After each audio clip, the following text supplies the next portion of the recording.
मन के भंवर भाग 3। अब तक हमने देखा कि डॉक्टर रवीश और मनोहर के बीच पद्मश्री अवार्ड को लेकर चर्चा हो रही थी। तभी वहां डॉक्टर वशिष्ठ का प्रवेश होता है और डॉक्टर रवीश और मनोहर उन्हें अवार्ड के बारे में बताते हैं। डॉक्टर रवीश उन्हें कॉन्ग्रेचुलेट करते हैं। डॉक्टर वशिष्ठ अपनी माँ की फोटो के साथ अपनी भावनाओं को व्यक्त कर रहे होते हैं, तभी टेलीफोन की घंटी बजती है। फोन पर सिटी काउंसिल के शर्मा जी थे, जो डॉक्टर वशिष्ठ का सम्मान करना चाहते थे।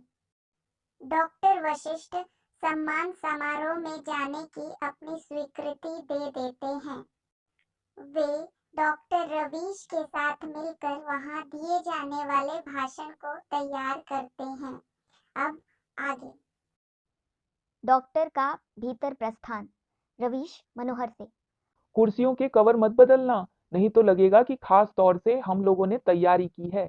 इसे ऐसे रहने दो कि देखने में नेचुरल भी लगे और खूबसूरत भी। कैमरा लिए एक पत्रकार मिस्टर प्रधान का बाहर से प्रवेश। प्रधान रवीश का हाथ अचानक पकड़कर हिलाते हुए। बधाई बधाई। रवीश भौचक्का सा। जी। प्रधान कैमरा तानकर। बस एक मिनट, मुस्कुराइए मुस्कुराइए। Doctor Vashisht smile. रवीश, मैं डॉक्टर वशिष्ठ नहीं हूँ। प्रधान नाराजगी से कैमरा समेटते हुए। तो आप कौन हैं? रवीश, मैं उनका असिस्टेंट डॉक्टर हूँ। लोग मुझे रवीश कहते हैं।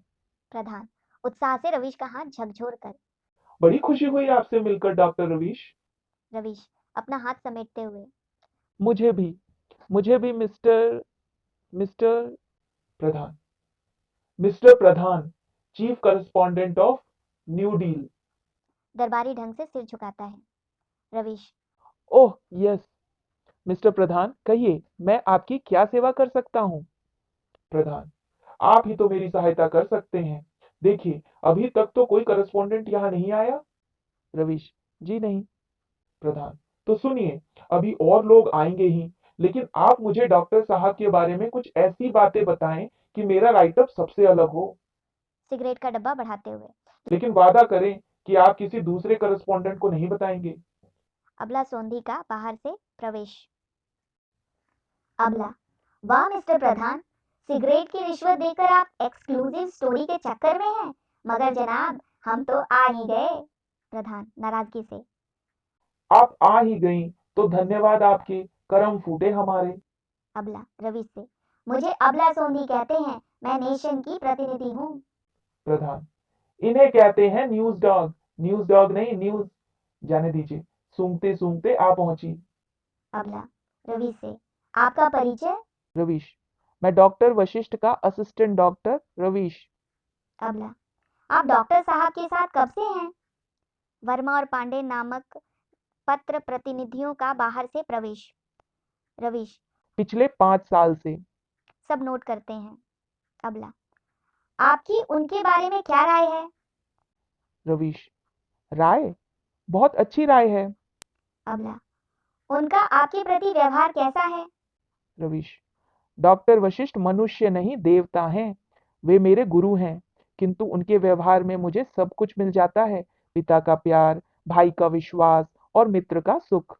पांडे, डॉक्टर साहब को यह कब पता लगा कि उन्हें पद्मश्री तथा यूनेस्को का $1,00,000 का पुरस्कार प्राप्त हुआ है?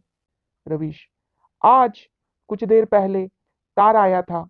डॉक्टर वशिष्ठ बाहर गए हुए थे, इसलिए तार मुझे मिला। जब वह लौट कर आए तो मैंने उन्हें बताया। वर्मा, यह सुनकर डॉक्टर साहब की क्या प्रतिक्रिया हुई? उन्होंने क्या कहा? रवीश, उन्होंने तार पढ़कर मेरी बधाई के उत्तर में धन्यवाद देते हुए कहा, yes, you are first to congratulate me. Pradhan लिखते हुए, और फिर? रवीश, फिर वह गंभीर हो गए। अपनी माँ की तस्वीर के आगे माथा झुकाकर घुटनों के बल बैठ गए। कुछ देर बाद जब वह उठे तो उनकी आंखों में आंसू थे और वह। प्रधान, आंसू थे? वर्मा, हाँ, आंसू थे। रवीश, वह बोले, अगर आज माँ जीवित होती तो कितनी खुश होती। रुककर ऊपर से वैज्ञानिक कितना भी रूखा क्यों ना हो, किंतु उसके अंदर सदैव मानव जीवित रहता है। अबला, डॉक्टर साहब के कितने बच्चे हैं? रवीश, एक भी नहीं। उनकी पत्नी का देहांत तो 10 वर्ष पूर्व ही हो गया। अब उनके जीवन में तो बस यह अस्पताल है और मानसिक रोगियों की सेवा में उन्होंने अपना जीवन अर्पित कर दिया है। अबला, डॉक्टर साहब को खाने में सबसे ज्यादा क्या पसंद है? प्रधान, क्या वह कसरत के भी शौकीन हैं? वर्मा, वह जानवर भी पालते हैं, कुत्ता, बिल्ली या तोता। डॉक्टर का भीतर से प्रवेश। रवीश, यह लीजिए, डॉक्टर वशिष्ठ आ गए।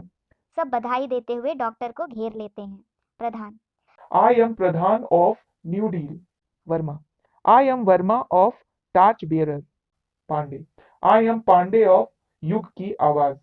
अबला, अबला सोंधी नेशन नमस्ते। डॉक्टर सबसे हाथ मिलाता है, अबला सोंधी से नमस्ते करता है। प्रधान फोटो खींचता है। वर्मा, आपकी एजुकेशन कहाँ से हुई? डॉक्टर, मैंने बीएचयू से साइकोलॉजी में एमए किया, ऑक्सफोर्ड से डीफिल, हार्वर्ड में मनोचिकित्सा या साइकोथेरेपी में विशेष ट्रेनिंग ली।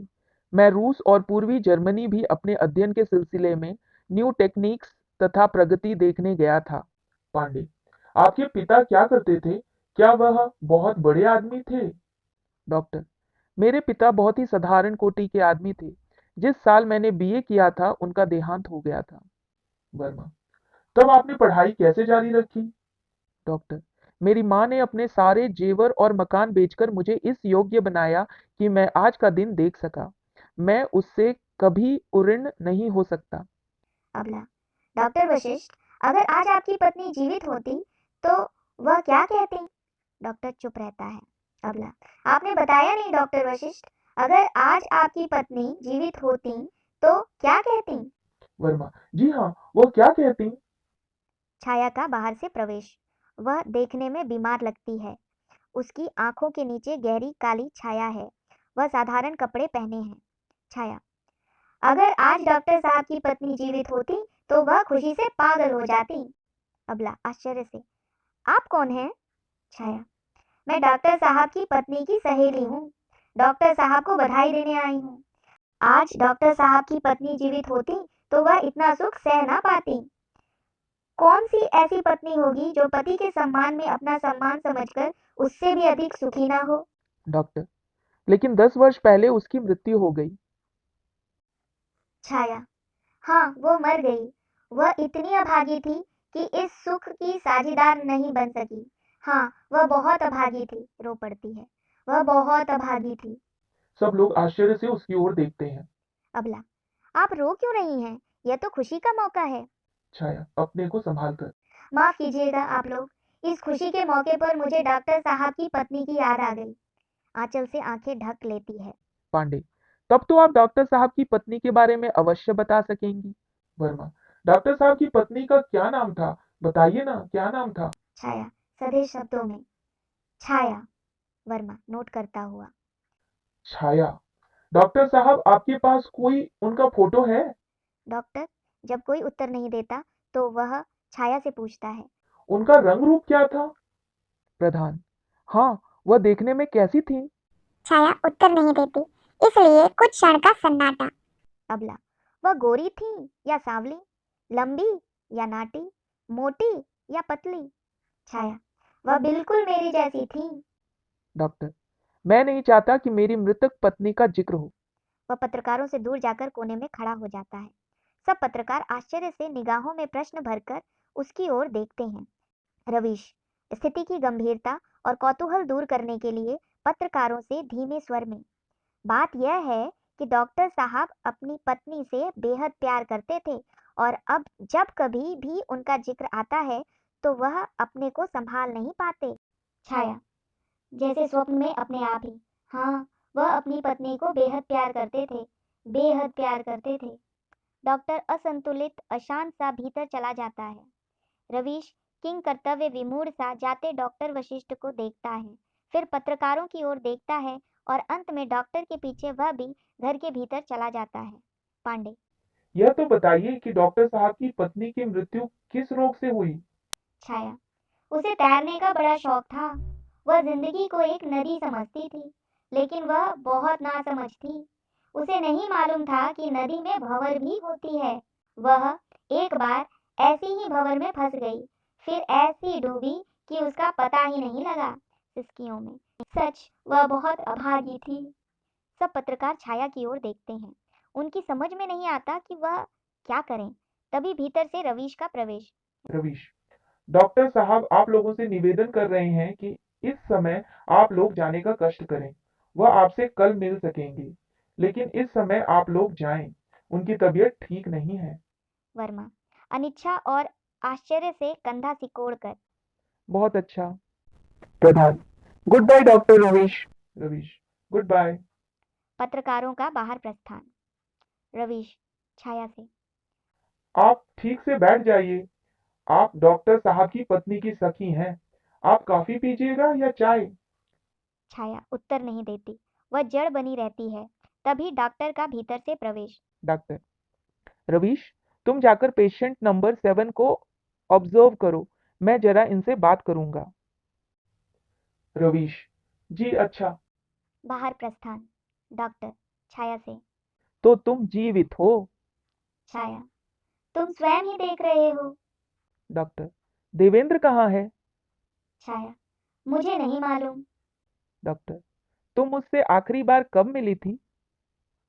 छाया करीब 9 साल पहले, जब मैं मुंबई से बेंगलोर चली गई थी। डॉक्टर, तुम मुझसे अलग क्यों हो गई? छाया झगड़ा हो गया था। डॉक्टर, ओह, कुछ देर चुपचाप कमरे में टहलता है। मगर यह कैसे मशहूर हो गया कि तुम मर गई? छाया मैंने स्वयं मशहूर करवा दिया था। डॉक्टर, क्यों? छाया शर्म छिपाने के लिए। डॉक्टर सिगरेट निकालकर पीता है और कमरे में इधर से उधर घूमता है। डॉक्टर यहाँ क्यों आई हो? छाया पीड़ा से। तुमसे मिलने, तुम्हारे पास। डॉक्टर क्रोध से, सिगरेट के कश जोर से खींचता है। छाया तुम सिगरेट पहले तो नहीं पीते थे। डॉक्टर उत्तर नहीं देता। छाया मैं तुम्हें बधाई देना चाहती हूँ। तुम आज सफल हो गए। चारों ओर तुम्हारा नाम है। मैं इस कीर्ति में तुम्हारी साझेदार तो नहीं बन सकी, किंतु फिर भी देखने चली आई, रूंधे गले से, दूर से ही, पराई बनकर ही सही। डॉक्टर कुछ जवाब नहीं देता। सिगरेट फेंक दूसरे मुंह से लगा लेता है। छाया क्या मेरा अचानक जीवित हो जाना तुम्हें अच्छा नहीं लगा? चुप क्यों हो? डॉक्टर, छाया, तुम सचमुच मर गई थी या तुमने झूठ ही मशहूर करवा दिया था और आज अचानक जीवित हो गई हो? इस सब से मुझे कोई मतलब नहीं है। छाया क्या तुम मुझसे नफरत करते हो? डॉक्टर, मैं प्यार और नफरत से ऊपर हूँ।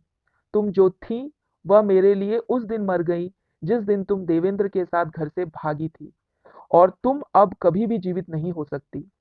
वह तुम जो इस समय हो उससे मेरा कोई संबंध नहीं। छाया यह सच है कि जो मैं थी वह अब नहीं हूँ, लेकिन जो मैं थी उसी का सहारा लेकर मैं आज तुम्हारे पास आई हूँ। डॉक्टर, जो था और जो अब है उसमें कोई संबंध नहीं। दोनों बिल्कुल दूसरी और जुदा चीजें हैं। मुझी को लो। जो मैं पहले था अब नहीं हूँ।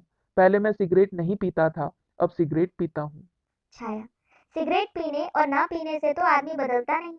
तुम वही हो। और याचना के स्वर में, मैं तुम्हारे पास आई हूँ। डॉक्टर, मैं नहीं समझता कि मुझसे तुम्हें कुछ काम हो सकता है। छाया उठकर, है काम, तुम ही से काम है मुझे। भावुकता से, तुमसे दूर रहकर मैंने तुम्हारे प्यार को पहचाना। कितना कष्ट उठाया है मैंने। तुम्हारी यादों में मैं कितना रोई हूँ। तुमसे मिलने को मैं कितनी बेचैन थी, तुम क्या जानो। डॉक्टर ठंडे संतुलन से।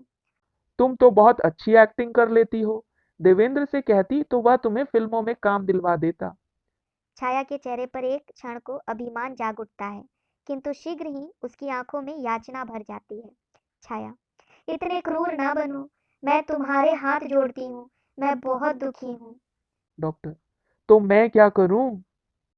बाकी का अगले वीडियो में।